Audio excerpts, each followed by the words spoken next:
Muli,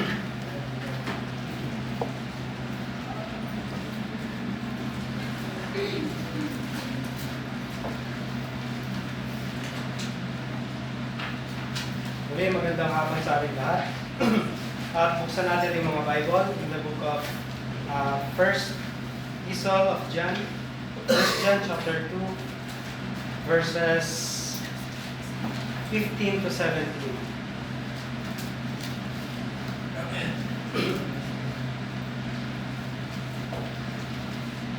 First John chapter 2, verse 17 at 15 to 17. Babasahin ko, sundan niyo po lang yung mga kata. First John chapter 2, verse 15. Love not the world, neither the things that are in the world. If any man love the world, the love of the Father is not in him. 16. For all that is in the world, the lust of the flesh, the lust of the eyes, the pride of life, is not of the Father, but is of the world. And the world passeth away, and the lust thereof. But he that doeth the will of God abideth forever. Amen. Let's pray. Huwag mandakila, makapangyarihan sa lahat. Ama, nagpapasalamat po kami sa inyong kapatihan, sa inyong buhay. Gawin niyo po ang muli sa inyong mag-aaral ng inyong pananasalita. Muli niyo po kami, Ama, bigyan ng kaalaman. Tulungan niyo po, Ama, ang aming puso at isipan. Kaya patuloy, Ama, maglinis. At tulungan niyo po, Ama, na ang inyong pananasalita ang aming ma-meditate sa araw na ito, maging sa pagdating ng Lunes hanggang sa isang buong linggo, Ama. Tulungan niyo po kami, Ama, na muli po na yung matutunan kung paano, Ama, mamuhay bilang isang Kristiyano habang naglalakbay sa mundo na ito. Ama, muli binabalik namin sa inyong kapayat pangalan. In Jesus' name we pray. Amen. So, alam natin na itong Epistle of John is all about yung fellowship ng believer sa kapwa-believer o fellowship ng believer sa Diyos, sa God the Father, sa God the Son, at may kita natin dito na yung kahalagahan ng fellowship ay nasa tinatawag nating kailangan yung fellowship ay meron siyang kung saan pa pass o ticket na kailanganin para magkaroon ng isang fellowship. So kung saan pa may requirements o merong isang kailangan na lisensya na kakailanganin para magkaroon ng isang fellowship. Example nga sa isang bus company, para masabi na isa kang conductor or driver or di kaya tauhan ng bus company, kailangan meron ka tinatawag nating ID. Or para masabi na isa kang professional driver, dapat meron kang lisensya. So may kita natin dito na yung fellowship dito na mababasa natin is all about ng fellowship ng believer at yung tinatawag nating lisensya o yung kakailangan requirements ng fellowship. Kasi hindi pwedeng magkaroon ka ng fellowship nang walang requirements na kailangan. Sa Bible may kita tayo na pag gusto magkaroon ng fellowship sa Diyos, may kailangan na requirements. So, kapag pag ang isang tao ay hindi saved, walang fellowship. May kita natin yan dito na kapag ang isang Kristiyano ay, kapag ang isang tao ay hindi siya nagsisi ng kanyang kasalanan, wala siyang fellowship sa God the Father. That's right. Yeah. So, may kita natin dito, yung Gnosticism ay talagang mula sa dahan-dahang pagpasok nila hanggang sa dahan-dahang pagkahin nila mismo sa simbahan. Kaya may kita natin dito sa sulat ni Pablo doon sa Ephesians chapter 2, 8 and 9.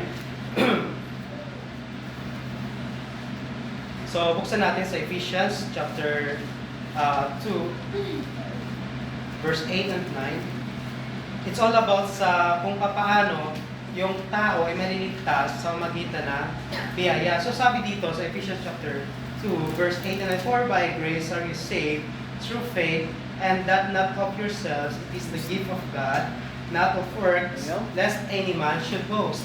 So may kita natin dito, sa panahon ni Pablo, may kita natin yung hint na merong mga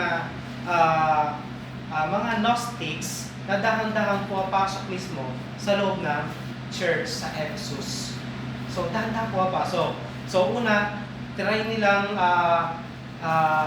sabihin na yung kaligtasan ay una, hindi kailangan ang kaligtasan dahil yung tao mismo kayang maligtas niya sa kanyang sarili. So, not of works, lest any man should boast.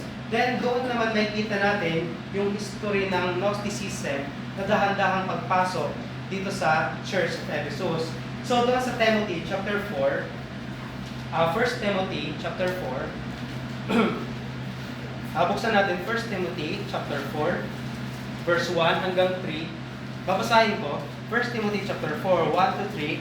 Now the Spirit speaketh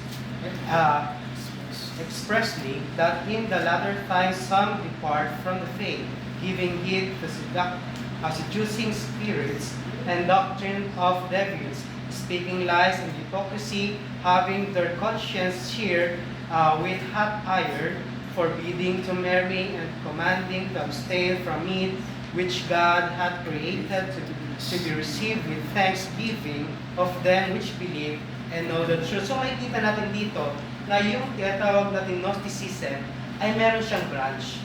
Parang sa isang simbahan, parang example, dyan, yung Protestant. So yung Protestant. So sa Protestant, may mga tinatawag tayong mga churches. Merong Methodist, Presbyterian, Anglican, and so on. So, dito makikita natin dito na yung Gnosticism ay meron siyang branch. O may sabihin, maliit na branch na tinatawag nating asceticism. So, ang asceticism, ito yung katuruan na kung saan no meat, no food, no marriage. So, makikita natin dito na dahan-dahan po pasok yung katuruan ng Gnosticism sa katawan ni asceticism doon sa loob ng church sa Ephesus. So, alam natin na ang nagdala nito ay hindi mga believers, kundi ang mga members na hindi saved na nasa loob ng Ephesus. Right. So, ibig sabihin pala, Brother Kenneth, hindi lahat ng nasa simbahan ay saved. Tama? Yeah, that's right. Hindi lahat ng nasa simbahan ay saved. At the same time, hindi ibig sabihin na ako ay Baptist, na nabaptize ako, at the same time, nagbibigay ako, ay save ako. So, Yeah. may kita natin dito sa aklat ni Juan, kung paano natin kung ano yung requirements o kung ano yung pagkakatanda o seal na ikaw ay saved. So, dito may kita natin na doon sa Ephesus, sabihin natin sinulat ni John almost 40 years, ay sinulat ni Paul almost 40 years bago isulat ni John yung book of Epistle of John, kung saan makikita natin doon sa Gospel of John, sa John pa lang, in the beginning was the Word was with God, the Word was God, yung pagpasok ng Gnosticism sa loob ng church. At doon sa Gnosticism, hindi sila yung mga believers na tahimik lang, hindi sila yung mga tao na tahimik lang nakaupo. Sila yung mga tao na hindi nagbabahagi ng salita ng Diyos because binabahagi nila kung ano yung katuruan ng Gnosticism para doon sa mga simple Christian. So, kanina binanggit ko yung simple Christian, sila yung mga Kristiyano na mga little ones o little children na mga Kristiyano na nasa loob ng simbahan, yung mga bagong Kristiyano na as in yung kaalaman nila is all about pa lamang sa Panginoong Jesucristo, sa pagliligtas ng Panginoong Jesucristo. So hindi pa nila alam yung talagang tinatawag nating doktrina ng nasa Biblia. So example, bagong Kristiyano ka, hindi mo naman alam kaagad na kailangan ko pala ng damit na modest. O kailangan, bawal pala uminom. So, bawal pala ako, tawag dyan, malate pag magsisimba. And marami pang iba. So, pag isang Kristiyano ka, bagong Kristiyano ka, hindi lahat alam mo kaagad. So, may hawak ka, bagong Kristiyano ka. So, example, may Bible ka, NIV. So, hindi mo alam na mali pala yung ginagamit ko, corrupted Bible pala ang ginagamit ko. Kasi hindi pa naituro sa'yo. So, ngayon, pag naituro sa'yo, Yun tinatawag natin dahan-dahan yung pag-mature na maging young men ka Yes. at balang araw magiging matured Christian ka That's tulad right. dito na mga basa natin.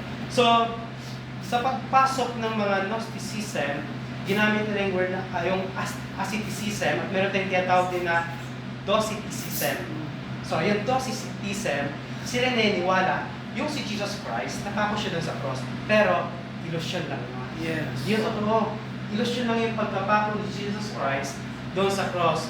Then, alam pa natin na yung isang kategory ng Gnosticism na si Jesus Christ, siya ay tao lamang, ang Christ ay pumasok sa Kanya, then nung napako siya sa cross, ang napako doon ay yung Jesus, pero yung Christ ay umakyat, umalis sa Kanya. Yeah.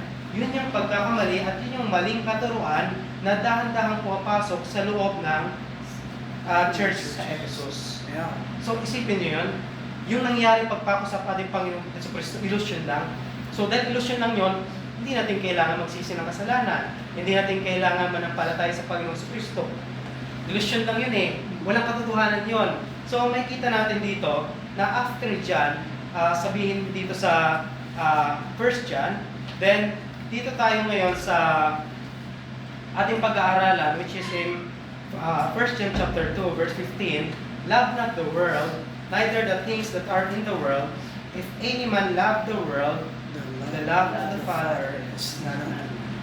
So, sa verse natin ngayon, pwede may tanong na, yung tanong ng mga Gnostics, sabihin nila sa'yo na, so, alam mo ba kaibigan, okay lang naman na ikaw ay, okay lang naman na naninigaran ka ng kahit isang stave.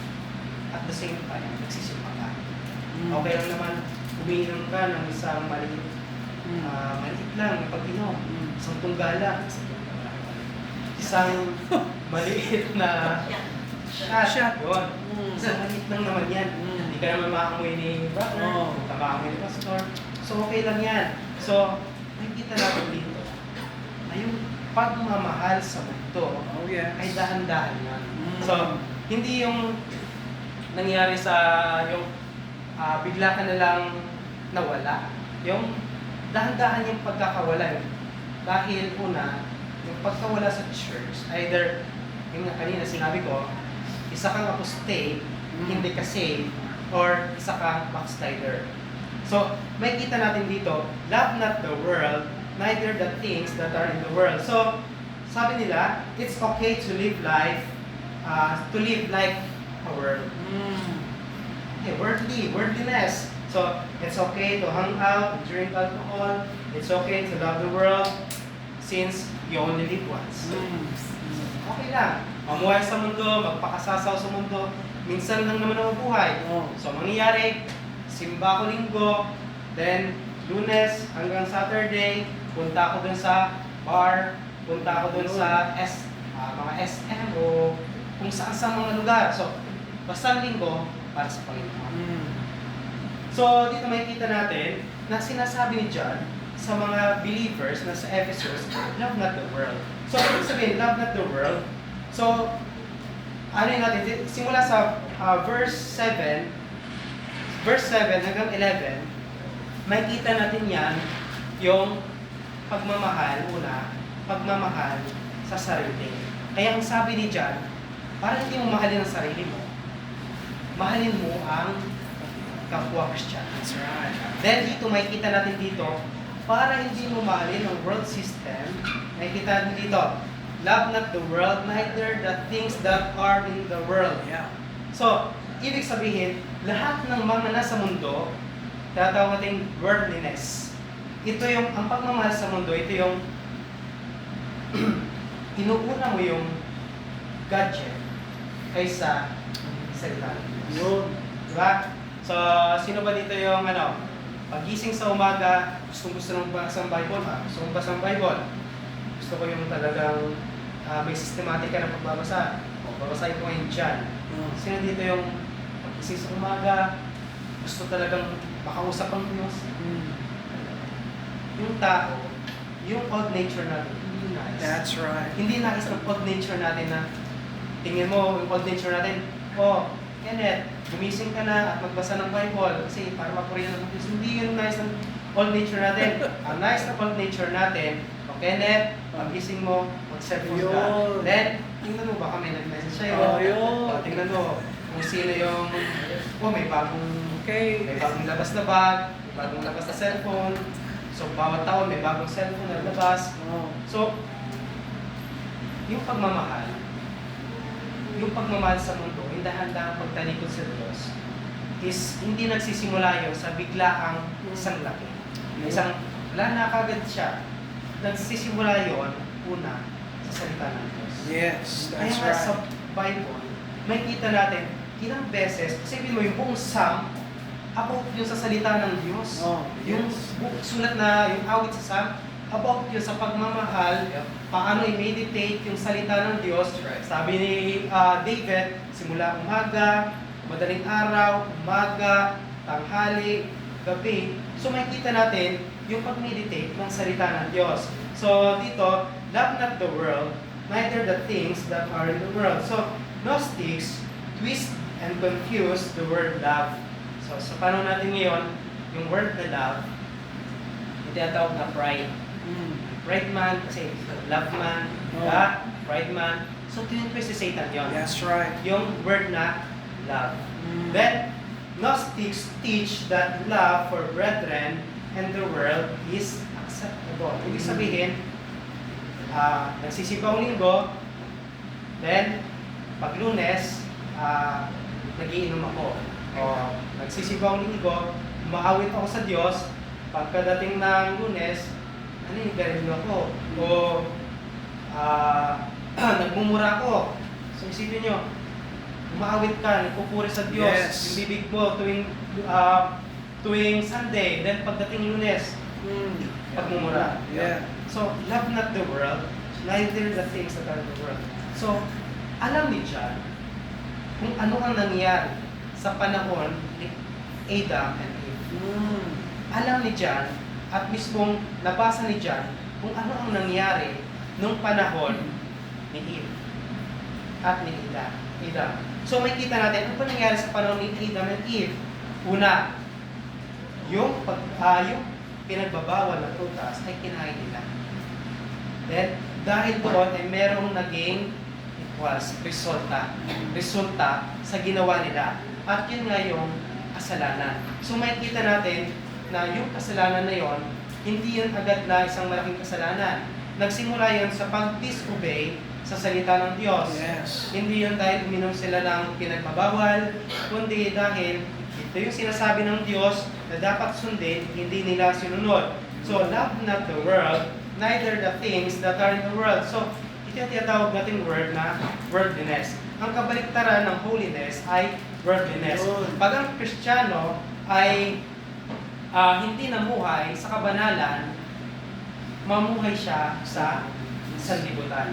So, yung sinasabi nito dyan, yung love, ito yung agapaw sa Greek. Ibig sabihin, kung saan mo inilalagay yung pagmamahal mo. Kung saan mo nilalagay yung una mong pagmamahal. So, sa Revelation chapter 2, may kita natin doon na ang dahilan kung bakit dahan-dahang bumagsak ang church sa Ephesus dahil sa they left their first love. Matalino sila. As in, matalino sila. They have knowledge. Kaya nga dito sa chapter 5, verse 13, sabi dito, sa 1 John chapter 5, verse 13, these things have I written unto you that believe on the name of the Son of God, that ye may know, that ye may have eternal life, and that ye may believe on the name of the Son of God. So, sinabi natin, that ye may know. So, makikita natin, itong pangkalahatan dito sa Book of John is all about pag-against o pagkumbat against sa Gnosticism. Dahil ang Gnosticism, dahil ang mga believers dito sa panahon ng panahon ni John, ay sabi natin, strong sila dahil sa panahon ni Paul, sila ay talagang binigyan ni Paul ng sulat ng yung Book of Ephesus. So may kita natin yung sulat dun sa Book of Ephesus kung papaano na yung pamuhay bilang isang Kristiyano. Na lumakad tayo na hindi naayon sa lakad ng mundo ito. At nakikita din natin doon na bakit si John about sa pagmamahal ang sinasabi ni John simula sa Gospel of John hanggang dito sa Epistle of John hanggang dito sa Revelation. Nakikita natin bakit pagmamahal yung sinasabi ni John. Matalino ang mga simbahan sa Ephesus. As in, pagdating sa maling doktrina, nadedetect nila. O parang isang kwento, isang narinig ko na, no? Parang isang tunog lang ng piano, nadedetect nila kung CCM yung piano or hindi. Kung pagtugtog sa piano, nadedetect ng isang simbahan kung CCM yan or hindi. So parang ganun din na yung mga believers sa Ephesus, nadedetect nila kaagad if yung isang tao ay Gnostics or hindi. At nakikita natin dito, ang kulang sa kanila ay hindi yung knowledge sa salita ng Diyos, kundi yung love sa Word of God. At dito natin makikita, love not the world, neither the things that are in the world. If any man love the world, the love of the Father is not in him. So sa bawat sulat ni Pablo, isipin nyo, ito si John, sa bawat sulat ni Pablo, makikita palagi natin doon na grace and peace to God. So, babasahin ko muna dito sa Philemon. Sabi dito ni Pablo, grace to you and peace from God our Father and of our Lord Jesus Christ. So, ibig sabihin, palaging inaano ni John, ni Pablo, na yung grace at yung peace muna sa God the Father. So, isipin mo, may biyaya na galing sa Diyos, yung biyaya, yung kaligtasan na galing sa Diyos, at yung pagkakaroon ng kapayapaan para sa Ama. Kasi yung God the Father ay galit sa kasalanan at sa tao. Isipin niyo yan. Ang nagligtas sa tao, ang nagmahal sa tao, ay ang God the Son. Ang God the Father, hindi niya pwedeng itakwil yung kanyang justice para lang sa love. Kaya may kita natin, dahil sa justice ng God the Father, isunugo ang God the Son. Ang God the Son, siya yung magpupulfill sa pangangailangan ng tao at yun yung buhay na hain sa magitan ng walang dungis, walang kasalanan na sacrifice, walang iba, kundi ang ating Panginoong Kristo. At dito rin may kita na yung pagmamahal sa mundo is at the same time ay hindi pagmamahal sa Ama. Right. So, ibig sabihin, pag minahal mo ang mundo at yung sistema ng mundo ito, Yes. ibig sabihin, hindi mo mahal ang Ama. That's right. At the same time, dahil hindi mo mahal ang Ama, ibig sabihin, you are enmity against God. Yes. Kaaway ka ng Diyos. In other words, hindi ka ligtas. Yes. So may kita natin dito na ang mga Gnostics ay matatalino at the same time. Dahil ang mga Gnostics, pagdating sa during the time ng 100 after ng 180, may mga pangyayari na dahan-dahang pumasok yung Gnosticism. Yung pagkalikot nila sa received text, then yung pagpapatayo nila ng mga school sa Alexandria, sa Egypt, kung saan lumabas yung Alexandrian text. Yun yung tinatawag nating mga Gnostics na kinalikot nila o kinurap nila ang Word of God para ipasok nila yung kanilang doktrina. So kaya hindi tayo gumagamit ng ibang Bible version maliban sa King James Bible. Kasi the rest ng Bible version ng Bible, sinabi ng isang writer, Bible perversion, modern Bible perversion, yung mga yon ay mula sa corrupted text ng Gnosticism. Right. So kung makikita mo doon, question nila yung dito sa John chapter 5, yung Trinity. Yung pagiging Diyos ng ating Panginoon Kristo. Right. Kaya sinabi dito, love not the world, neither the things that are in the world. So ibig sabihin, yung pagmamahal sa mundo, yung pagmamahal, kung saan mo inilalagay, una, yung pagmamahal mo. So, ibig sabihin, kapag ang una kong pagmamahal sa bawat araw ay nilalagay ko sa isang bagay, maliban sa salita ng Diyos, yun yung pagmamahal ko. Pero doon lamang yun nagsisimula. Kasi sa verse 16, sinabi dyan, "For all that is in the world, the lust of the flesh, the lust of the eyes, the pride of life, is not of the Father, but of the world." Yes. But is of the world. So may kita natin dito, yung tinatawag nating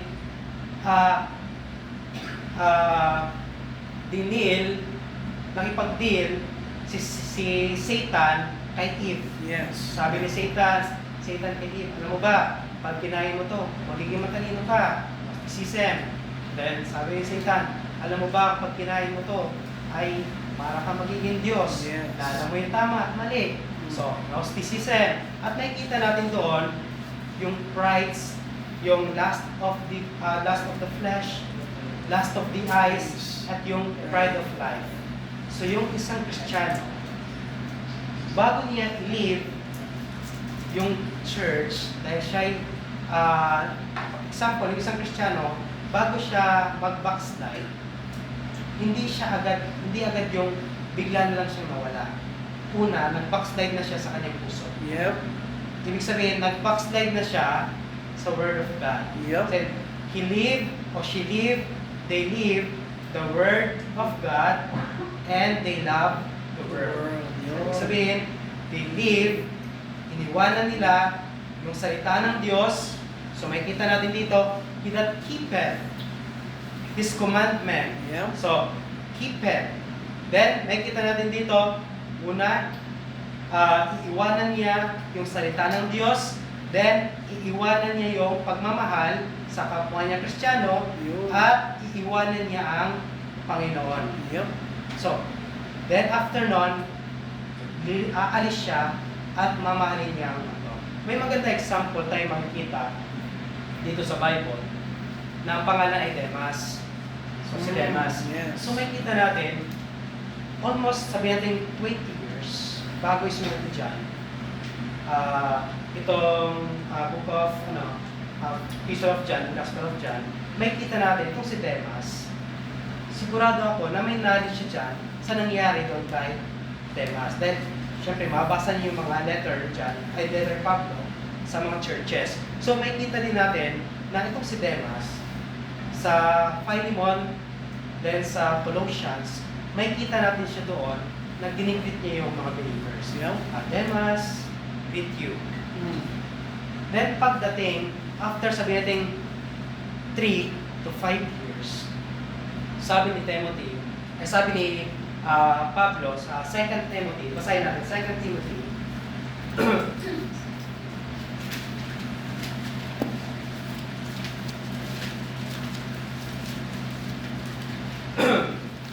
Timothy chapter 4 verse 10.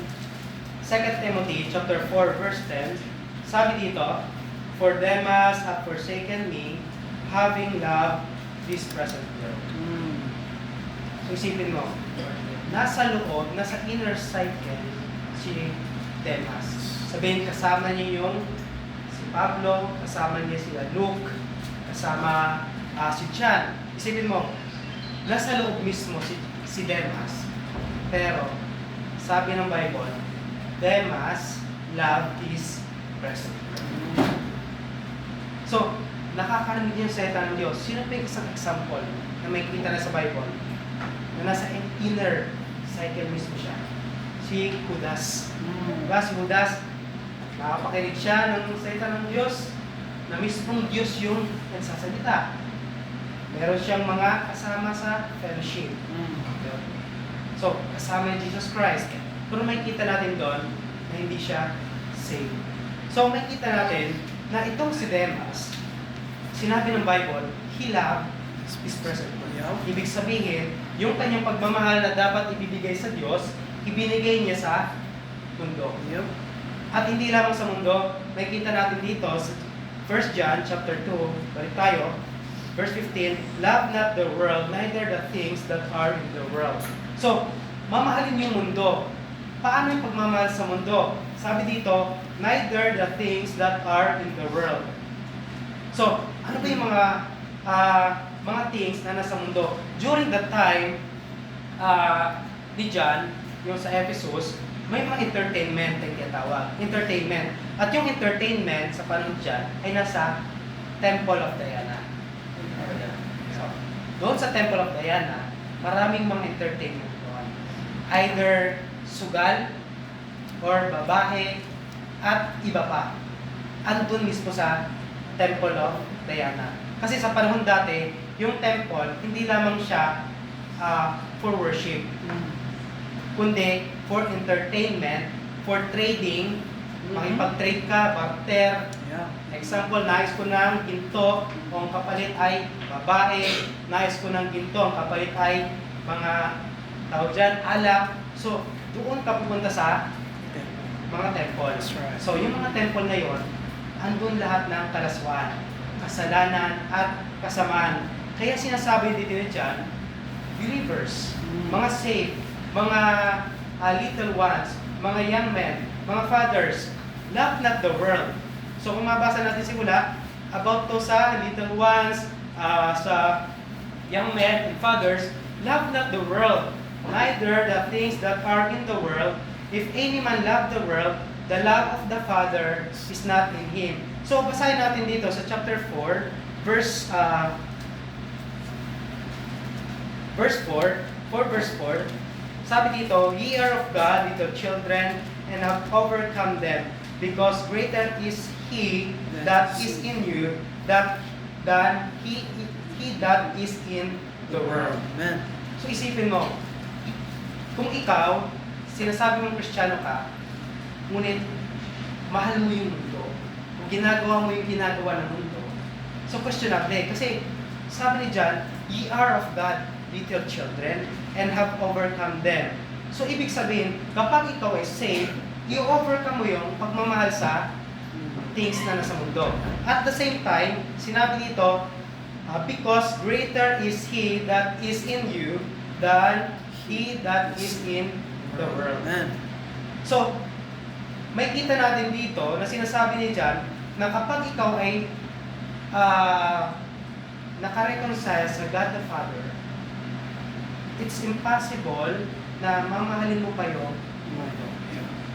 Sabihin natin na pwede kang gumamit ng cellphone or ng computer, pero yung sasabi, pagmamahal sa mundo sa panahon ni John, is ito yung aalis ka mismo sa simbahan upang mahalin mo yung entertainment na ino-offer ng mundo. Ito yung sa panahon mismo ni John. Kasi yung pag-love sa world sa panahon ni John, ito yung pag-alis dyan sa simbahan, at the same time, paglipat doon sa Temple of Diana. Pero sa panahon natin ngayon, yung pagmamahal sa mundo, kahit nasa loob ka ng simbahan, pwedeng sabihin na you still love the world. Isipin mo na, simbahan ka. May mga simbahan na habang nag-preach yung preacher, nagsi-cellphone, na naglalaro yung iba, nandito yung cellphone. Diba? Naglalaro. Si OD, si OC, ano bang mga C. So, nakikita natin, sa loob ng simbahan, may naglalaro. Sa loob ng simbahan, hindi nakikinig ng salita ng Diyos. Sa loob ng simbahan, matutulog. Sa loob ng simbahan, parang kung saan pa, convenience sa kanila na nasa simbahan, dahil mas kung saan pa, yung kasalanan nila ay nabibaby. Dapat hindi ganon. Kasi tayo bilang mga believer, mga saved, hindi dapat mahalin yung so, isipin mo, nasimbahan ka, pero yung puso mo, nasimba. Nasa mall, o ano na kayang bagong vlog, ano na kayang bagong putahe, o ano na kayang bagong inilabas. So, ibig sabihin, yung puso mo, na dapat nasa Panginoong Jesucristo, na ang nanguna sa puso mo, ang ating Panginoong Jesucristo. So sabi dito, kapag ikaw sabi mo na safe ka, niligtas ka ng dugo ng ating Panginoong Jesucristo, but you love, minahal mo yung mundo, sabi dito, yung pagmamahal sa iyo ng, if any man love the world, the love of the Father is not in you. Yung pagmamahal ng Father. Napakahalaga nun, yung pagmamahal ng God the Father. Ang God the Son, tuwing nagkakasala ang tao, tanggal siya sa God the Father, Ama, patawarin mo na siya sa kasalanan. Intercession. Naman, gumawa na naman ng kasalanan. Yun na, ulit, bawat gawa ng kasalanan, tayo'y palaging nilalapit ng God the Son sa God the Father na tayo ay patawarin. Then, at the same time, pag hindi kasi, walang maglalapit sa'yo sa God the Father. Still, wala kang representative sa God the Father. Dahil wala kang representative, i-expect mo na yung 7 year Great Tribulation. So makikita natin dito, love not the world, neither the things that are in the world. If any man love the world, the love of the Father is not in him. For all that is in the world. So, lahat ng nasa mundong ito, so, pag nakakita ka ng bagong labas sa cellphone, minsan, ganda naman, bago siya cellphone. Yung magkukubit ka sa puso mo, maaaring hindi mo sinabi sa bibig mo, pero yung puso mo, nagkukubit ka sa puso mo, na gusto mo ng ganon. So makikita natin dito, na lahat na nasa mundong ito, pag minahal mo, sabi ng Bible, na is not of the Father, but sa mundo ito. So isipin mo, Kristiyano ka, iniligtas ka ng Diyos, nung niligtas ka ng God the Son, Jesus Christ. Nung niligtas si Jesus Christ, hiniwalay ka niya sa mga unsaved. Hiniwalay ka niya sa mga hindi ligtas. So ito yung ligtas, ito yung hindi ligtas. Yung ligtas, may representative siya sa langit, ang ating Panginoong Kristo. So, yung Kristiyano, may pagkakataon sa buhay niya na kuliwalay o sabi natin lumayo sa simbahan. Lumayo sa simbahan. So, may pagkakataon na pag ang isang Kristiyano ay lumayo sa simbahan, yung tinatawag natin yung panahon dito sa Revelation na they left their first love. Na yung isang Kristiyano lumayo, hindi yon bigla ang paglayo. Dahan-dahan yon sa kanyang puso at inisip niya yon, choice niya yon, pinili niya na lumayo sa simbahan o sa Diyos, sa salita ng Diyos. Kaya makikita natin dito yung the lust of the flesh, the lust of the eyes, the pride of life, lahat yon nasa mundo. Lahat ng bawal ay makikita mo sa mundo. So, ano ang mas magandang gawin? Anong masarap para sa taong gawin? Yung gumawa ka ng tama o gumawa ka ng mali? Siyempre, pipiliin ng tao ay yung gumawa ng mali. Yung old nature natin, tuwing nakita yan ng kasalanan, sumisipa yan. O ako muna kailan, ako muna papalit dyan. Tuwing nakita ng kasalanan, palaging gustong lumabas ng old nature natin para sundin yung kasalanan. Right. Pero, meron tayong God the Holy Spirit. Amen. Yun yung magtutulak sa atin. Bumalik ka doon. Amen. Yun yung magtutulak sa atin upang gawin yung kalooban ng Diyos at itakwil yung kasalanan. Yeah. So, ibig sabihin, kapag nasa iyo ang God the Son, ang God the Father, may peace ka sa God the Father. Amen. So, ibig sabihin, pag mahal mo ang mundo, hindi ka sa Diyos. Yeah. Walang pagmamahal sa iyo ang God the Father. Isipin mo, kaya kami nahal ng God the Father dahil sa God the Son. Dahil sa ating Panginoong Kristo na nabayubay doon sa krus ng Kalbaryo.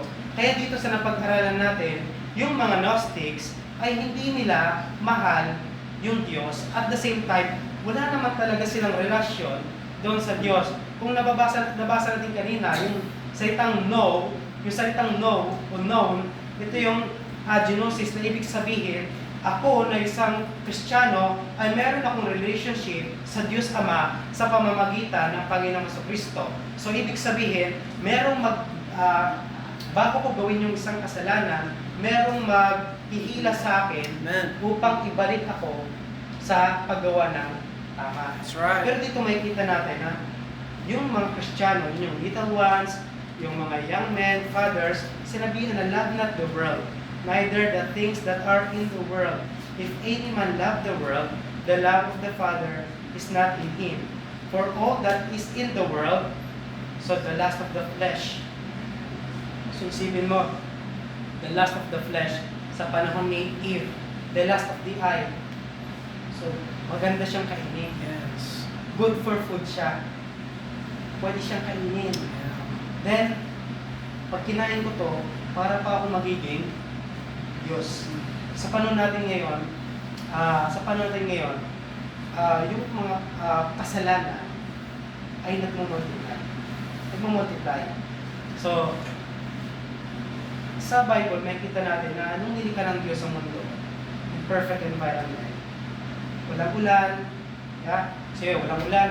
So, ibig sabihin, yung ulan na yan, hindi talaga yan dinesign ng Diyos sa mundo. Yeah. May kita natin. Wala dapat talagang ulan, walang kulog, walang pidlat. Hindi yan yung design ng Diyos sa mundo. Perfect environment dapat ang yung pinaka-design. Ngunit dahil sa kasalanan, ilan na yung naligtas? 8. Yes. So makikita natin na itong mundong ito, balang araw, sisirain ng Diyos. Gunawin ito ng Diyos. So, during John's time, sa panahon ni John, there are places na yun ng entertainment. Yung mga places na yun, yung place na yun, yun yung temple. At sa panahon natin ngayon, even na nasa simbahan tayo, pero kapag ang puso natin, yung kung saan natin binibigay pagmamahal natin, ibig sabihin, minamahal natin yung kaya, maging careful tayo sa pagbibigay natin ng ating pagmamahal. So, nakita natin yung pagmamahal natin sa salita ng Diyos.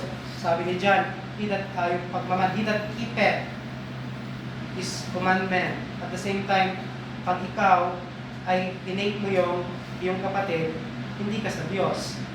At sinabi dito na kapag ikaw ay minahal mo yung mundo, hindi ka rin sa Diyos. So, napakaraming requirements pag magiging Kristiyano ka, pag isa kang Kristiyano, napakarami kang ebidensya na dapat may pakita para masabi Kristiyano ka. So, questionable kasi na sabi mo na isa kang Kristiyano, pero hindi mo binabasa ang Word of God, hindi mo alam yung word na redemption, ano yung redemption, ano yung word na justification, glorification. So then, at the same time, Kristiyano ka ilang years, sabi mo Kristiyano ka ilang years, pero namumuhay ka pa rin sa kasalanan. Yung pamumuhay sa kasalanan is parehas lang na pagmamahal sa mundo. So, namumuhay ka sa kasalanan, yung love not the world, ibig sabihin, sabi ni John, na yung pagmamahal mo ay ibigay mo sa Diyos at hindi doon sa mundo. Kaya sabi yan, kasi yung pagmamahal, if any man love the world, the love of the Father, yung pagmamahal ng God the Father, ay wala sa iyo. So, the Father hates sinners, at the same time, sin. Bakit? Ang God the Father ay holy. God the Father, ang Diyos ay holy. Sa mga sulat ni John sa Revelation, ilang beses sinabi dyan yung holy, holy, holy. God the Father ay holy, God the Son ay holy, God the Holy Spirit ay holy. So makikita natin yung holiness ng Diyos.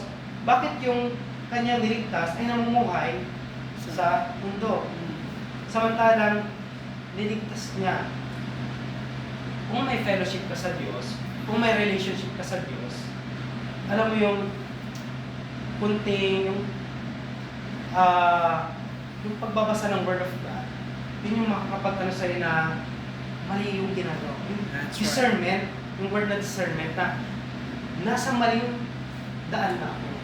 At kailangan ko na may tuwid sa tulong ng Diyos. So makikita natin, yung pagmamahal sa mundo, hindi yan by accident na nangyayari. Wait, bigla mo na lang nahawakan yung bote. Bigla. O isang kaha ng sigarilyo. Yung nadulas ka, ito, sigarilyo. Hindi. Walang accident na nangyari. It's by choice, yung pagmamahal.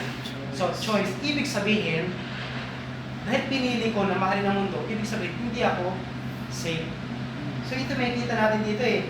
Sabi dito, if any man love the world, the love of the Father is not in him. So, may kita natin dito na John, the beloved, alam niya mismo yung mga nangyayari sa panahon na yon. Even sa panahon ni Judas. Kasi si John the Beloved, kasama siya sa Yeah. apostle. So alam niya na dati si John kasama nila, ngayon wala na. Kaya dito sa verse 19, sabi dyan, they went out from us, but they were not of us. Right. For if they had been of us, they would no doubt have continued with us. But they went out, and that they might be made manifest that they were not all of us. So, ibig sabihin, kaya wala sila dito ngayon, hindi dahil absent, kundi dahil hindi talaga sila natin kasama. Yep. Hindi talaga sila sa atin. Ibig sabihin, wala talaga silang intimate or personal na relationship sa Savior. Yes. Pag meron kang personal relationship sa Savior, kung ano yung gagawin, example, pag yung palaka, tumutunog siya, koka, siyempre, yung ibang palaka, nagkokoka. So, ibig sabihin, nagkokoka sila lahat. Yun, sasalita sila. So, yung Kristiyano, sabi ng Diyos, na mamuhay tayo sa kabanalan. Yeah. Then, sabi mo na Kristiyano ka, hindi ka namuhay sa kabanalan. Parang straight, pero ikaw taliwas. So, ibig sabihin, wala ka talaga sa kaligtasan. Yun yung napakahalaga. Lalo sa atin ngayon, na talagang search natin ang ating sarili if tayo ba ay nasa Savior or tayo ay nasa sin pa rin hanggang ngayon.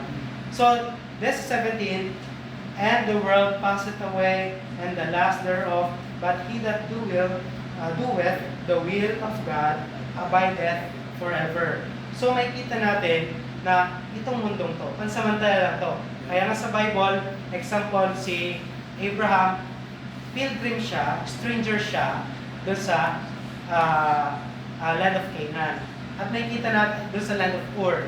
Then, nung sa land of Canaan siya, katulad sa atin, mga Kristiyano, stranger tayo sa mundong ito, pilgrim tayo sa mundong ito, ibig sabihin, itong mundong ito, hindi talaga ito yung final na tahanan natin. Right. Pero bakit minsan tayo ay namumuhay at masayang namumuhay?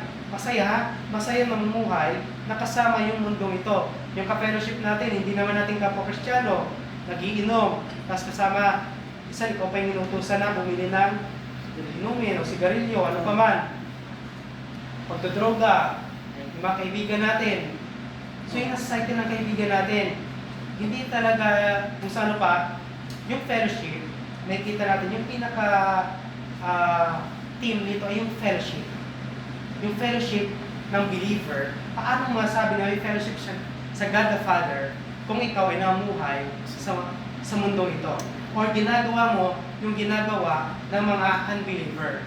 So, sabi dyan na, and the world passeth away, and the last thereof, but he that doeth the will of God abideth forever. Amen. So, ibig sabihin, kapag saved ka, may eternal life ka, mananatili ka sa Diyos. That's right. Nakikita yun. And the world passeth away, and the last thereof.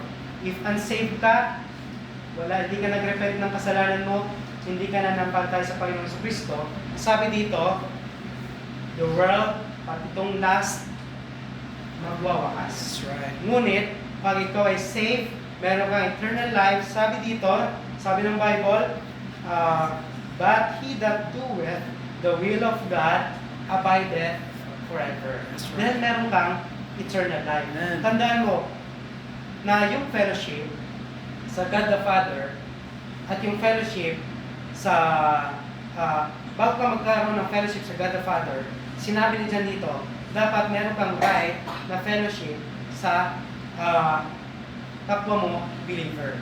Then, yung fellowship una natin sa God the Son. Kasi pag wala tayong tinatawag natin personal, intimate na relationship sa God the Son, talagang mamahalin natin itong mundo to. Yeah. Na hindi natin masabi, this world is not my home, I'm just a passing through. Hindi, sabi natin, this world is my home. Yeah. This world, I feel at home in this world. Because hindi ako kay Kristo. Yun. Taga dito talaga ako. So balang araw, matatapos ang mundong to, pati ang last. Isipin mo, lahat binabayaran ng tao. Yung salvation, free gift of God. Ang pipiliin ng tao yung babayaran. Kung paano pinipili ng tao yung mamumuno sa Pilipinas ay magnanakaw. Hanggang ngayon, yung pagpili ng tao, paano yung pagpili ng mga tao dyan, Israelite dati, yung mga Hudyo, pinili nila yung magnanakaw kaysa kay Jesus Christ. Ganon din hanggang sa panahon natin ngayon. Ibig sabihin, yung mundo natin, sabi ni Solomon, paulit at paulit natin. At yung mundong to, lilipas balang araw. That's right. Dahil sisirain ko ng Diyos. Kaya kapag ikaw, Kristiyano ka, pag sinasabi mo Kristiyano ka, o kung sinasabi mo na hindi ka Kristiyano, magsisi ka ng kasalanan at manampalataya ka sa Panginoong Kristo. Napakahalaga nun. Bakit? Darating ang araw, balang araw, may paghukom. Dahil ang Diyos ay just. Dahil just ang Diyos, kapag ikaw hindi ka nagsisi ng kasalanan, nasimbahan ka, isipin mo, nasimbahan ka, pero di ka pala saved, sa paghukom ng Diyos, sa tribulation, then judgment of God. So, makikita natin na kapag ikaw Kristiyano, hindi mo mamahalin ang mundo. Bakit? Corruption sa mundong to. Twist.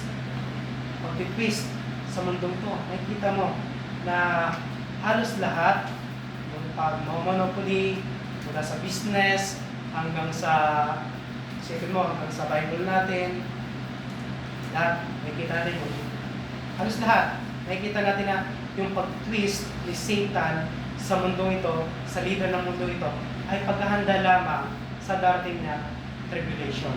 Balang araw, yung mga tao, wala silang magagawa. Katulad sa Pilipinas, walang magagawa ang tao. Pag nanakaw yun nasa government, walang magagawa ang tao. Bakit? Kasi, tinitrain na ni Satan yung mga tao na ngayon pa lang maging masunurin. So, yung pagmamahal sa mundo, yun yung ginawa. Yung pagmamahal sa mundo ay hindi mula sa Diyos. Pag hindi ka sa Diyos, yung mundong to ay mamahalin mo. Eh sabi dyan, love not the world, neither the things that are in the world. If any man love the world, the love of the Father is not in him. For all that is in the world, the lust of the flesh, the lust of the eyes, the pride of life, is not of the Father, but is of the world. But sa mundo ito, pag Kristiyano ka, ang mundo ito, hindi ka mahal-mahal. Wala akong makikitang pagmamahal sa mundo ito. Bakit? Nakatingin ka sa langit. Sabi ng Bible, langit, streets of gold. Dito, street. Kasi street natin dyan, lubang. Hindi ko alam kung ano, doon sa amin, sa palaging sira street. So, mamahalin mo yung mundo ito. Let's pray. Pamandaki na, makapagyarihan sa lahat, napapasalamat po kami sa inyong balang sinta na aming kapahanggan sa hapon na ito. Problema, magbigay sa amin naman meditation at kundi po ang mga tulungan po kami na patuloy po namin itong maalala sa next na linggo, maalala bukas, Lunes, mag-meditate namin kung tama ba ang aming napag-aralan at tulungan niyo po Ama na kami po Ama ay lumago sa panimpalataya sa inyo at patuloy po Ama na mapalapit sa inyo at huwag mahalin ang mundo ito, bagpo sa mga hanapin yung kalooban, sundin yung kalooban at lumapit Ama sa inyo. Ama, muli binabalik namin kapalit karangalan. In Jesus' name we pray, Amen.